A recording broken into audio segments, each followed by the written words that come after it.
Welcome to Coach, a global community for coaching mastery. Hello, everyone, and welcome to another episode of Coach Podcast, the place where we explore what it takes to coach with mastery. Today, we have a very special conversation with Anne Gelebart. And boy, prepare yourself because Anne's story, professional journey, her personal journey is very, very unique. And you will learn about so many sides of Anne and how she uses her whole self in her coaching. And I'm inviting you really to dive in together into this conversation and to really enjoy. So a little bit more about Anne.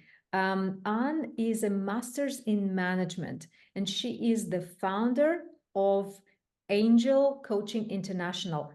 And pay attention, she founded this coaching practice in 2017. So for coaching in general, this is a great great run on. So the longevity is definitely there.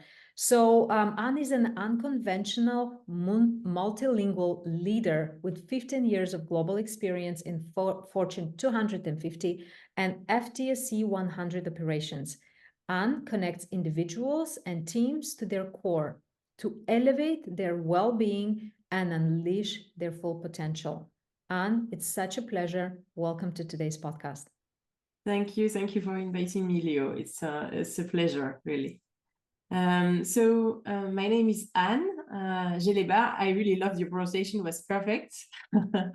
And I am a leadership and team coach. But I'm also a mom of two, Aikido practitioner, improvisationist, like we say, and I'm a Pilates teacher, and I do a lot of different things. And what I enjoy the most is bringing my full self to the coaching and all activities I am doing. Yeah, and I've witnessed, and I'm a huge fan of your LinkedIn and the work that you do. And when as I follow, one thing that comes through is this incredible authenticity. And you know, the funny thing, as coaches, yes, we talk so much about it, but I've seen a small amount of coaches who actually practice that. And that's what I'm learning from you. Every time I see your content, just this incredible authenticity comes through. And you mentioned you do a lot of things. So you do, for example, you create an unique experience for your clients, combining planning, mindfulness, improvisation, Pilates. And I'm curious, what would be like if I am a client? What my coaching with you feel like or be like? Yeah. I think I would say always in my designing alliance, I always add like, okay, I want to have fun, you know? So like for me, it's part of like, we have to have fun, you know?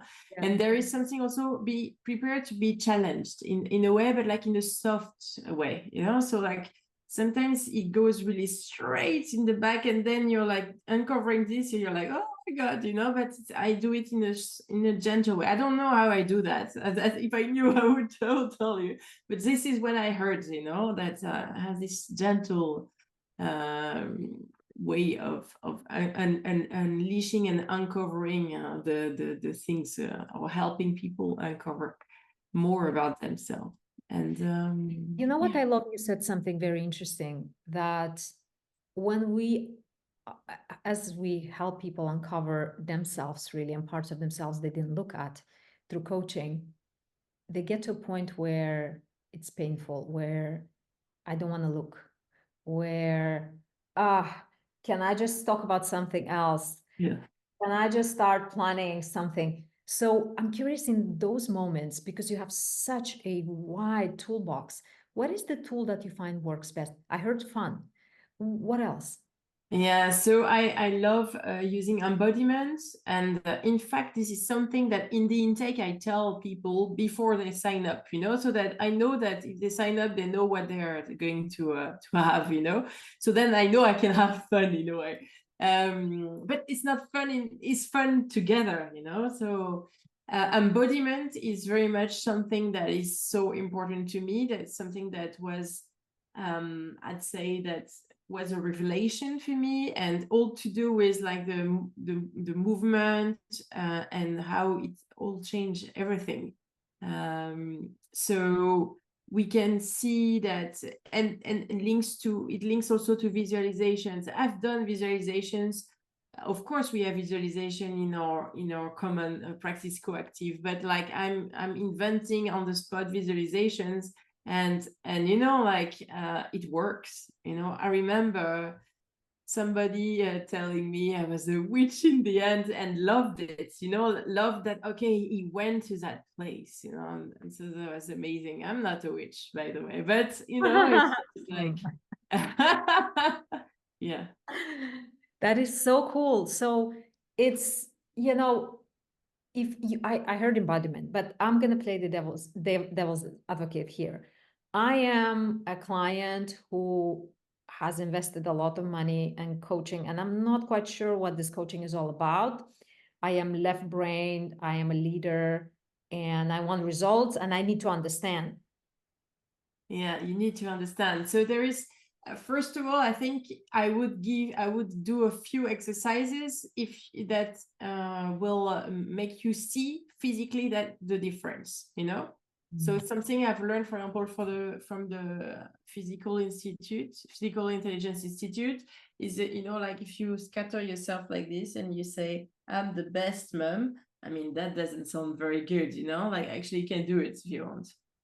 Yeah, I'm the best mom. Yeah, it feels Okay. lousy. If it's lousy, yeah. And if you do this and you say the same, you I'm see the already. best mom. So we didn't rehearse this, but you see the difference. And then I do that with people, they understand that it is true. And also what I say, it's about, you have a dictionary of words, you have a dictionary of emotions, and I would like to develop more your dictionary of body sensations. And this is what we're going to do, you know? So for me, it's about like, okay, this is something extra that you do so that you can tap into, you know? Wow. The dictionary of the body sensations. Yeah. Love that concept. Never heard it before. Yeah. I'm curious. Yeah. It's well, I don't know if anybody uses it, but I've invented it while I was explaining to clients, you know. So yeah, I mean, it's true. It's like languages. We were talking about languages or when we were prepping. I mean, you need a lot when you're trying to learn Dutch, you need a dictionary, you know. So it's the same. So why would you not have it? Because it's part of you. It's where you live, yeah. Hold on. So we're basically we're muted when it comes to our vocabulary, and it's just this whole, like what I'm realizing, I'm living my entire life without speaking a language. Yeah, but that's it. Yeah, definitely. It's about, yeah, it's you living your life without knowing that there is this language, without even being interested in this language that is where you're actually living. This is weird, yeah. Like, So, and it's just mind-blowing because the way you frame it makes so much sense. So it's this whole area of ourselves that we choose to ignore, especially the more we are in our brain, the less we're addressing that. And I'm curious because it sounds like you've done so much work in bridging that. What would you say, what is this bridge that you're creating for clients to take them from here into this dictionary, creating their own dictionary? What does this journey look like? so I think when I do foundational work, like a lot of the coaches, and I allow myself to take some time for the foundational work instead of going into the coaching directly without having the tools I need for the rest. And so in every part, you know, even when we're looking at the values, we're looking at the colors or the embodiment of it, or the sensations linked to it. And sometimes they say they don't know. It's okay, but then we try, you know. Then the introduction starts, you know. How do you feel about it? What's it, you know? And then there is also, because I also use positive intelligence, and so people do the test. and then, you know, they also have like different saboteurs, and then they go after the second session or first session, you know, knowing about the saboteurs in a formal way, because that's what positive intelligence is, you know. And then I ask them to pick like a couple and to be observant of it, of the sensation of it during the, Wow. you know, so that they just have to observe, and then they come back and they know more about it. Because they recognize themselves in the descriptions, not everything, but they start raising the awareness like this. But it sounds like what I love about that is that it's not only the understanding, you're also teaching them to recognize the sensation. And I love that. Yeah. Yeah. Because there's so much depth in that. And I'm curious, talking about saboteurs, many of people in I know you work with leaders. You were a leader yourself, you know, leading teams and all, and you basically understand leaders from inside out. You've been one. What do you think is missing, or is the biggest struggle of leaders in 2024? So for me, embodiment is definitely one, but I think is the courage to be authentic. I think that's I hear often, but I can't be myself, or I am different at work and at home. And I'm like, what? So much energy wasted. Or I can understand if it's a part of you, yeah, but like if it's like really not you, I don't know. That's I said this, the authenticity piece is the main thing. Having courageous conversations, which is linked to authenticity again, you know, having the courage to connect with humans instead of just task. It's task versus person. And for me, it's about having the right balance between feminine and masculine power. If we talk about this like that, it's something I've been struggling with as well. So to bring, and I think I was bringing a lot of masculine energy, and then I started with coaching on parallel to my work. And then I was bringing a lot of feminine energy. It wasn't working either, you know, like you need both. But I think the issue is that, especially in Europe or in the West side of the world, we are taught a lot about everything is about the brain.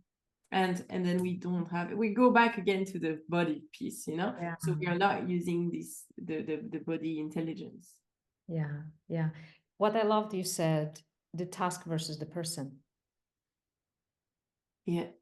It's about balance. Right. And that's literally that every leader, if you ask, they struggle. So what would you if you have some pieces maybe of awareness, or just give us like 3 things, how can they start becoming aware and just try to balancing the task versus the person? Yeah. So to me, first of all, it starts with themselves. Doing their own work, doing the self-awareness. There is absolutely no way that you can lead efficiently without knowing yourself. Either you're just like ruining yourself because you don't take enough time for yourself, which I think is one of the key pieces as well. Or you're sort of not, I don't know, you're not leading, you're not leading efficiently. So for me, the first thing is to get self-awareness, and then be curious, ask questions. And I would say, I know we are at work, but think about what you would tell a friend, you know, like instead of getting like sort of getting some understanding or some empathy towards a person is super important. This, for me, it's about bringing humanity to the workplace. And I think I see more and more of that. I mean, with the growth of coaching, when I started, you know, I mean, I didn't want to tell I was a coach, and I like it was like a witchery thing, you know. And now it's not the case anymore. So I can see it's evolving. Actually, now where it's still a witchery, it's all the work on energy, for example. And this, I think that's also a next step for work, you know. So yeah. Beautiful. So, so coaching has evolved from the witchcraft domain to more concrete, where people find true value and genuinely transformation. And I'm curious about that. Speaking of that, you started coaching 2017. That's a long time ago. And I'm just going to read this because it's so incredible of the experience you had before coaching. So you have a master's in management. You are in the top 100 best masters in management. You led multicultural teams. What made you switch to coaching? People would say, the left brain would say, "Well, you're crazy. You had an amazing career. Why are you going into witchcraft in 2017?" Yeah, witchcraft. The story, it starts from a long before that. I wanted to be a doctor. It didn't work out. Medical doctor. And so it was. So what? Sorry, can you repeat? I didn't hear you. Medical doctor, yeah. Medical doctor. Yes, Yeah. medical doctor. And it didn't work. I actually, so in France, you have a sort of, registered number that can go from the first to second year. I think only 20% at the time. And I did 3 times the first year. It was nerve-wracking, one of the worst experiences I've ever had. And I didn't want to face my mistakes. So I decided to totally change. The one thing I couldn't do that I really wanted to do as well, but while being doctor, was living abroad. And so doing a business school was actually the way to go abroad and live abroad. And I've been living abroad for 18 years in Spain, the UK, and the Netherlands now for 10 years.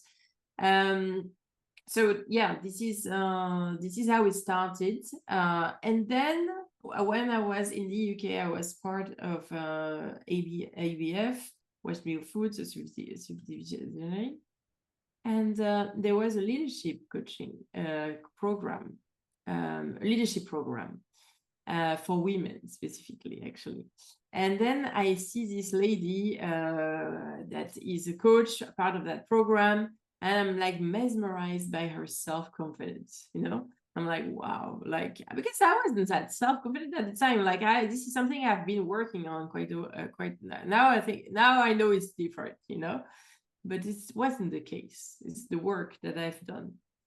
And then I'm starting to think, that's an interesting thing. I could do that on the side. And that's what I did. And when I was working for Starbucks in the Netherlands, they decided to close the office. A little bit less than 200 people lost their job. And I see this. We were in the coffee ground of Starbucks at the back downstairs of our head office, and they say, we're going to close the office. So you're thinking, okay, well, what do you mean? What do you mean you're closing the office? And then you think, oh yeah, so it means that we don't have a job, because of course they are not going to tell you have a job. And then I see people crying around me, and I'm like, I have to contain my joy, because I already know what I'm going to do, because I was already doing it. I had never thought I would do coaching 100%. I was thinking, well, I mean, this is risky. I mean, how would I, make money, all these kind of things, But then I was sort of pushed a little bit, to do it. It was, the first thought was, I'm going to do that. I was not thinking, I'm going to find another job in supply chain. No, that's just that.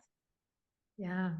So it sounds like it was, okay, I'm going to go get all woo here, but everything aligned for you to step into your authenticity. And that's what you said in the beginning, your authenticity shines through and through. And it sounds like in that challenging period, it was very clear for you. So I'm curious, you're so authentic, and that it's just I feel this authenticity. And I'm curious, Anne. So you have an extensive experience in corporate. You are French living in the Netherlands. You've lived and worked around the world. You are coaching, you're a polyglot, you're coaching in many languages. What's the origin story of all that? How come you became this so authentic and then so covering such a huge range of languages and countries and experiences? Yeah. So I think maybe start at home. Like I'm mixed blood, like we say. I don't know how do you say that now with the DNA thing, but my mom is or my grandparents are from the Caribbean. I am, and my dad is from Metropole in France, you know, and so that was, I think, one thing about like, okay, that's already different, you know. I always like to be a little bit different, you know. And then I remember there was somebody that was doing electricity at our home, and then his daughter was in the UK working, or I don't know, studying. I don't remember all the details. So I thought, oh yeah, this is nice. And then I also had a pen friend. Yeah, in at the age of 12, I had a pen friend. So I went to Yorkshire, you know, in her family for a week. And I always loved the UK. So like I always loved that. And then I think my mom put us, my brother and I do English quite early. In France at the time, only you were studying English at 12. I had started a little bit earlier with sort of English school, stuff like that. And my mom, she also was speaking a bit of English and quite good Spanish when she was younger. So I think there was something like that, and so Spain is something as well that was part of the drill. So I studied at school, and then when I was in business school in my second year, there was no internship to do, nothing. But I mean, I used the summer to go and work in Spain. And I was living with Spanish people, avoiding all kind of non-Spanish people. And then, yeah, that's how I learned. And I think for me, it's more than the languages, it's the cultural differences. I was at an improv workshop last week, and there was this guy coming from China, Acho, and we were talking about the characters, and you know, like, so I knew that, you know, you have different tones of for Chinese, but then he was telling me, okay, for I don't know, something called she, for example, I don't know, then you have like 30-50 words just for the same pronunciation. I was like, ugh. And I love it. And also we had peas on his plate eating, and then, you know, he was like, how do we eat with the fork, you know? And then I was like, what? You know, it's just so funny. I love these kind of things that makes you see the real life, the difficulty. And then he told us, oh yeah, we were like doing competitions with like the sticks, you eating peas. And I'm thinking, competitions eating peas with sticks? No way, you know? So yeah. I love it, you know, and what comes through is you said learning about cultural differences. I have a question around that. I mean, with your extensive exposure to the world, to the cultures, through languages, what are some cultural similarities that we all have? For me, it's I think the root is not necessarily the culture, it's the values. That's the values is the values that everybody has. And I think it's being human, connection, belonging. This is the commonality between all the people. I see, of course, that there are differences in the way of thinking. You know, like you have more individualistic and collectivist. I don't know how to pronounce that word now. Cultures or masculine and feminine cultures, but at the end, when you go to the essence, when you go behind the mask, it's all the same. Yeah. And that's what I love about the job, you know. This is one of the things that also I was missing when I was in corporate. as a leader, you know, and doing the personal development, you always had a sort of agenda. I was missing these in-depth conversations where you can just be yourself, and I was striving to do that with my people. And you have your own objectives, so you know, to a certain extent you had that. But even that's okay to have your own agenda, but at least for the rest, just let's bring the humanity, you know. It's important. And just a random question, what does coaching mean to you? Oh, it's an opening. It's an opening inside who you are and what you can really do. I think it's for me, coaches has changed my life. I realized I can do anything I want. And it's not about being cocky, I can do everything I want. No, it's about the power of manifesting. It's about having the courage to. It's about speaking out of what I want. Or there is about putting the work. I mean, I work a lot, you know, to succeed or to attain my objectives. For me, it's not about success, or if we all have a definition of success, but for me, my definition is to have time for myself.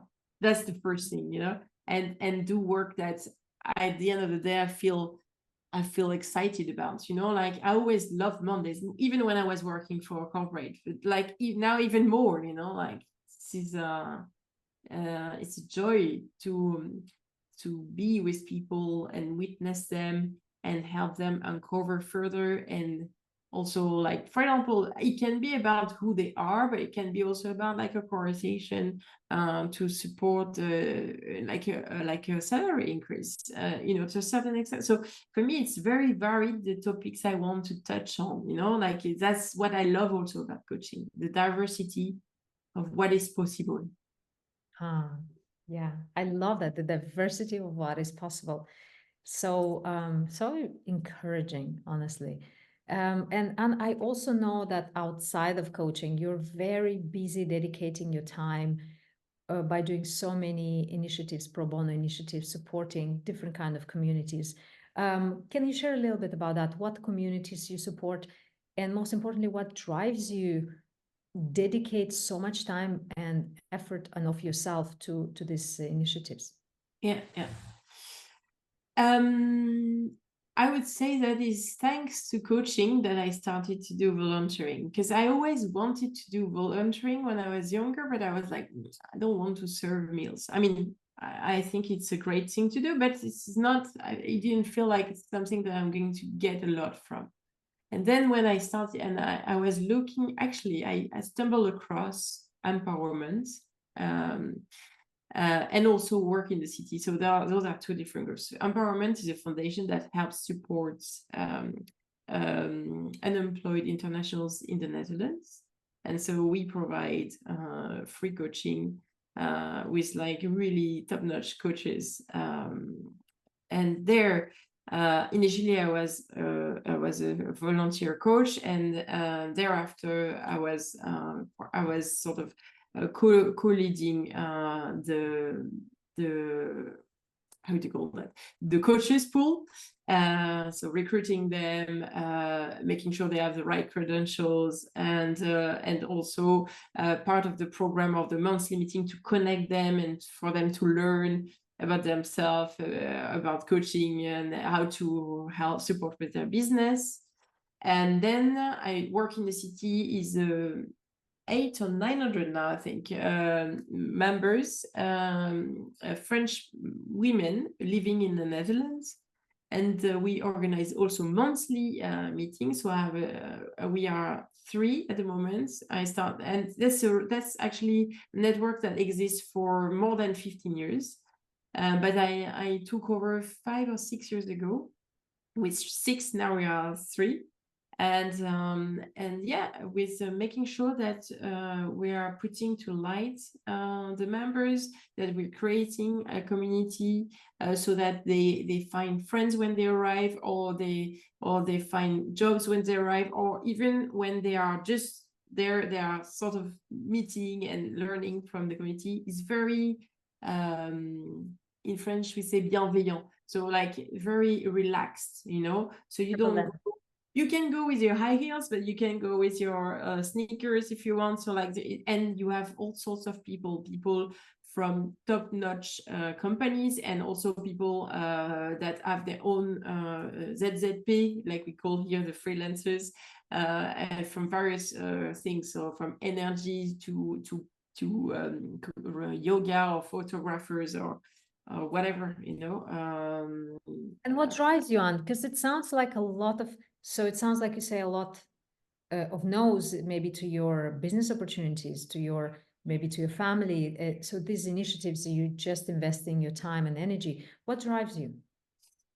I think the diversity of the people I can meet, the learning piece as well, especially in the coaching, actually in both, because in both, when we have people from the members that are, you know, like explaining what they do, then you learn, and it's the joy to see that you are connecting people. Yeah, and to a certain extent, maybe the recognition, but that's not really what's driving me anymore. I think maybe it was more driving me at the beginning, but now it's really about seeing people are asking for it, you know, like they are like, oh, there is no because we are less in the team for working in the city at the moment. So we sort of canceled like one of our events, and then they were, oh, there is no, but can we do something? And you're like, well, sorry, but I have to self-manage as well, you know. But it's so, it feels good, you know, to, and also I love working with my team, working in city team, you know, we it's a real, the other added value for me is it keeps me sharp in working in teams, you know. Because of course now I work by myself, and then, you know, I don't have a team like I used to. So then it's also steering that team, making sure that we agree on things, and yeah, so that's also keeping my feet on the real ground, let's say. Yeah, it sounds like you are putting yourself in situations that challenge you and make you grow continuously. That's very, very cool. And look, being a coach, a professional coach, and doing that independently will challenge you to your core. Yeah, definitely. And I'm curious, did you have, through your experience, maybe a light bulb moment, maybe in your coaching life or your personal life? So we're taking a sharp left here turn, that an insight, the aha moment or whatever, that really changed the trajectory of your life. So for me, it was obviously a meeting, the coaching is one of it. And then embodiment is another one. Yeah. Embodiment was a real life change thing for me. But I think the most important one was I am not, I'm the most important person in my life. And this is also something that I tell my children, you know, like, so, because I'm thinking, from an external point of view, I'm thinking, this is horrible to tell them. And then I'm thinking, yeah, but this is what they're going to tell themselves as well, you know. So it's a bit controversial. And it's not about not caring about others. But to me, it's also about, like, we know this metaphor of the putting the mask on, then you can serve others. It's super important. And I have, and from there, you know, like, it's also like every day I do something for myself. So like I always have something for myself every day that I can't like beside work, you know. You are no longer plan B. Exactly. Yes. Yeah. No longer plan B for sure. Yeah. And I think I came from so both my parents are in the medical also environment. So I think there is something around that, you know, you to give a lot, you know. So I was a lot in the pleaser mode, but then I realized that with the pleaser mode, I don't do what I want, and I get frustrated as well. So I'm like, no, there is no way. Yeah. And Yeah. it's difficult every day, you know, because every day it's also fighting against my initial belief that I have to, you know, put the other first. But no, I think, or that maybe I'm selfish, you know. But I'm not selfish. I think maybe even I should say we are selfish. We don't think about ourselves first, because then, you know, we don't, especially when we are a pleaser and we like to help others, then I don't think we will live as long to help them out. That is so true. Yeah. And I know, you know, I've met many leaders who are pleasers and who burn out. They just run on dry. So I'm curious, what is one message or advice do you have to high achievers? Oh yeah, so for me, not necessarily for high achievers, because I also feel like I would say for leaders and leaders, when I say everyone is a leader, so you lead your life. If you're a mom at home, you lead your life, or you lead your family, or if you're dad at home as well, let's be have equity there as well. Or if you work, you're leading your team, or you're leading the work. I would say take care of yourself first, and also put yourself in the shoes of others to have empathy. Because I think it's not only about taking care of myself, and you know, but it's about take care of myself, doing my work, knowing who I am, and then being curious about the other, and having like empathetic communication, being curious. Yeah. Yeah, and not these are disciplines that are not taught anywhere. No. That's right. So how does one go about starting improving at being more empathetic and communicating more? Where do we even begin? There's so much talk, you know, you open LinkedIn, you open all those social media, everywhere. So there's slogans, empathy, but what does it really mean? What you know, we like to think we're empathetic people. I like to think of myself, I'm empathetic, but you know, how to get that awareness that, yeah, I need to get more empathetic, or how do I start? Yeah.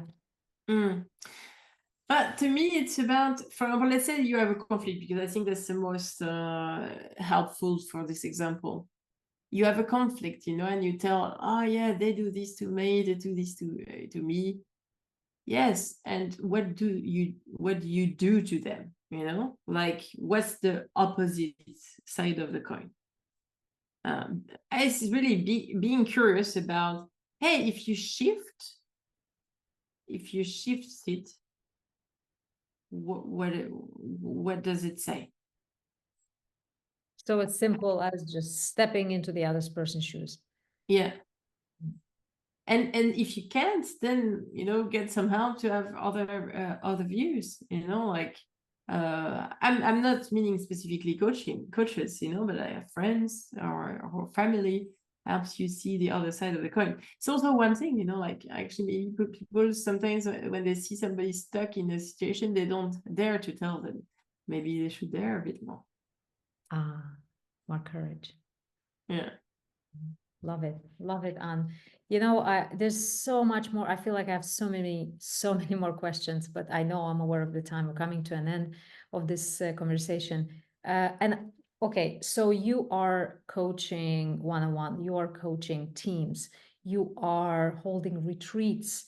You are very active in adding so much value on specifically LinkedIn, at least where I follow you, and whoever wants to gain all the insights from Anne, please follow her. I know you have a group of so many communities you contribute to, and I'm curious, what is next for you as a coach? What is your vision for your coaching?